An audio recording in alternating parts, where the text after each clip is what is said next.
CM doctor Mohan Yadav का बड़ा ऐलान सामने आया है, जहां स्कूल कॉलेजों में राम का पाठ पढ़ाया जाएगा, कृष्ण का पाठ पढ़ाया जाएगा। अब राम कृष्ण की राह पर बच्चे चलेंगे। तो देखिए आज सीएम डॉक्टर मोहन यादव का ये बड़ा ऐलान, जहां स्कूल कॉलेजों में राम कृष्ण का पाठ पढ़ाया जाएगा। अब राम कृष्ण की राह पर बच्चे चलेंगे, तो यहाँ पर धार्मिक पर्यटन को बढ़ावा देने के लिए लगातार जहां मोहन सरकार प्रतिबद्ध है, और अब इसी कड़ी में बच्चों को और राम कृष्ण की शिक्षा देने के लिए भी सरकार अब कदम उठा रही है। जहां इसी कड़ी में सीएम डॉक्टर मोहन यादव का बड़ा ऐलान सामने आया है, जहां उन्होंने कहा स्कूल कॉलेजों में श्री राम और कृष्ण का पाठ पढ़ाया जाएगा। अब राम कृष्ण की राह पर बच्चे चलेंगे, तो यहाँ पर जो स्कूल पुस्तकें हैं, स्कूली शिक्षा है, उनके पाठ्यक्रम में अब राम और कृष्ण के पाठ को जोड़ा जाएगा। सीएम डॉक्टर मोहन यादव का बड़ा ऐलान, जहां स्कूल कॉलेजों में अब राम और कृष्ण का पाठ भी पढ़ाया जाएगा। बच्चों के पाठ्यक्रम में अब राम कृष्ण के पाठ को जोड़ा जाएगा। अब राम कृष्ण की राह पर बच्चे चलते हुए नजर आएंगे।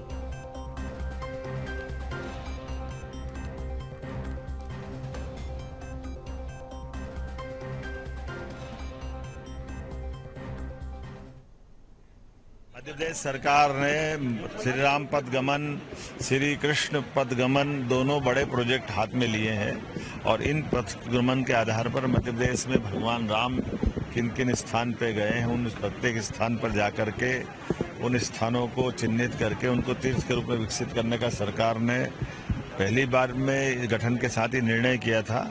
हमारे घोषणा पत्र में भी था। मुझे इस बात की प्रसन्नता कि हम इस पे काम कर रहे हैं। साथ ही साथ ये भगवान कृष्ण, भगवान राम की जीवन की पाठ्यक्रम संबंधित जो भी उपलब्धियां हैं, उसको भी हम पाठ्यक्रम में उच्च शिक्षा, स्कूल शिक्षा में लेने वाले हैं।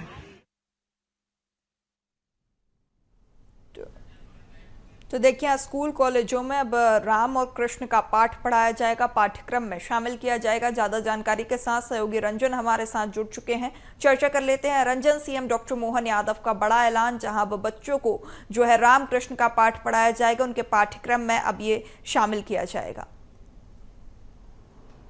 जी बिल्कुल, देखिए सीएम मोहन यादव ने एक बहुत बड़ा ऐलान किया है, क्योंकि मध्य प्रदेश में अब जो है सभी स्कूलों में और कॉलेजों में जो है राम कृष्ण से संबंधित जो भी पाठ्यक्रम है वो पढ़ाए जाएंगे। क्योंकि इससे पहले भी कई सारी बातें इसको लेकर के हुई थी।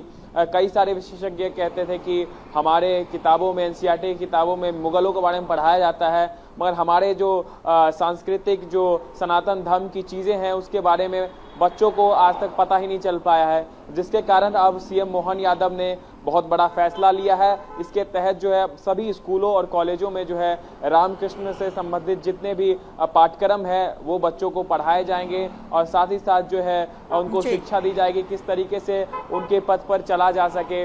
इसके अलावा सीएम मोहन यादव ने एक और बड़ी बात कही है, जिसमें कि अब श्री राम पथ गमन को लेकर के बहुत बड़ा फैसला जल्द ही सामने आ सकता है। क्योंकि सीएम मोहन यादव जो है भगवान राम जब अयोध्या में उनको वनवास मिला था, तो 14 वर्ष के वनवास के दौरान मध्य प्रदेश के वो कई सारे जगहों पर गए थे, और जिन जिन जगहों पर वो गए थे उस जगह को जो है अब धार्मिक और पर्यटन की दृष्टि से उसको आगे बढ़ाने का काम किया जाएगा। और जिस जगह पर भगवान राम वहां पर वास किया था उन्होंने, उस जगह को जो है वहां पर मंदिर बनाया जाएगा, और धार्मिक पर्यटन की दृष्टि से जो है उसको आगे बढ़ाया जाएगा। इसके अलावा अगर हम बात करें तो श्री कृष्ण ने भी जो मध्य प्रदेश में कई सारे जगहों पर, हम जानते हैं कि उज्जैन में संदीपनी एक जगह है जहां पर उन्होंने शिक्षा ली थी श्री कृष्ण ने, उसको भी अब आगे बढ़ाने का काम किया जाएगा। इसके अलावा अगर हम बात करें तो जितने भी धार्मिक पर्यटन स्थल है उसका भी जो है अब कायाकल्प किया जाएगा, उसको भी विशेष तरीके से आगे बढ़ाया जाएगा, ताकि मध्य प्रदेश जो है टूरिज्म में आगे बढ़ सके। जी बिल्कुल रंजन, तो कह सकते हैं कि टूरिज्म के क्षेत्र में और धार्मिक पर्यटन के क्षेत्र में ऐतिहासिक कदम इसे माना जा सकता है मध्य प्रदेश के लिहाज से। जी बिल्कुल, देखिए मध्य प्रदेश सरकार लगातार जो है कई सारे प्रयास कर रही है।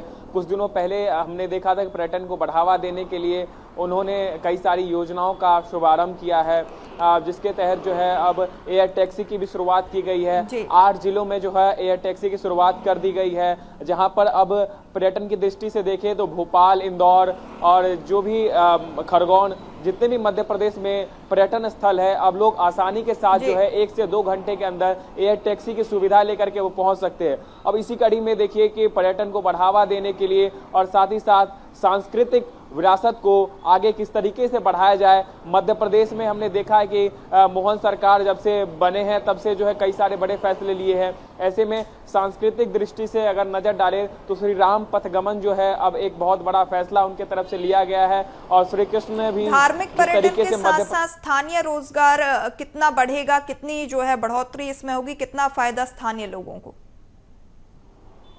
जी बिल्कुल, देखिए जिस तरीके से धार्मिक क्षेत्र अगर बढ़ता है तो रोजगार के भी जो है अवसर बढ़ते हैं, क्योंकि हमने देखा जिस तरीके से अयोध्या में राम मंदिर बना है तो वहां पर रोजगार के अवसर अब बढ़ने लगे हैं। उसी तरीके से मध्य प्रदेश की बात करें तो उज्जैन में आप देखेंगे तो कई सारे जगहों पर जो है रोजगार बढ़ा है। उसी तरीके से लगातार मध्य प्रदेश में, पूरे मध्य प्रदेश के जहां जहां पर पर्यटन स्थल है, जहां जहां पर भगवान श्री राम जो है रुके थे, उस जगह पे जो है अब मंदिर बनाने का काम किया जाएगा। और अगर वहां मंदिर बनता है तो साफ तौर पर जो है श्रद्धालु पहुंचेंगे, और श्रद्धालु पहुंचेंगे तो फूल माला और प्रसाद का जो दुकान होता है वो वहां पर देखने को मिलेगा, तो साफ तौर पर जो है उनका भी रोजगार बढ़ेगा। इसके बाद पर्यटन की दृष्टि से भी जो है मध्य प्रदेश आगे बढ़ेगा। बिल्कुल बिल्कुल रंजन, तमाम जानकारी साझा करने के लिए आपका बहुत शुक्रिया।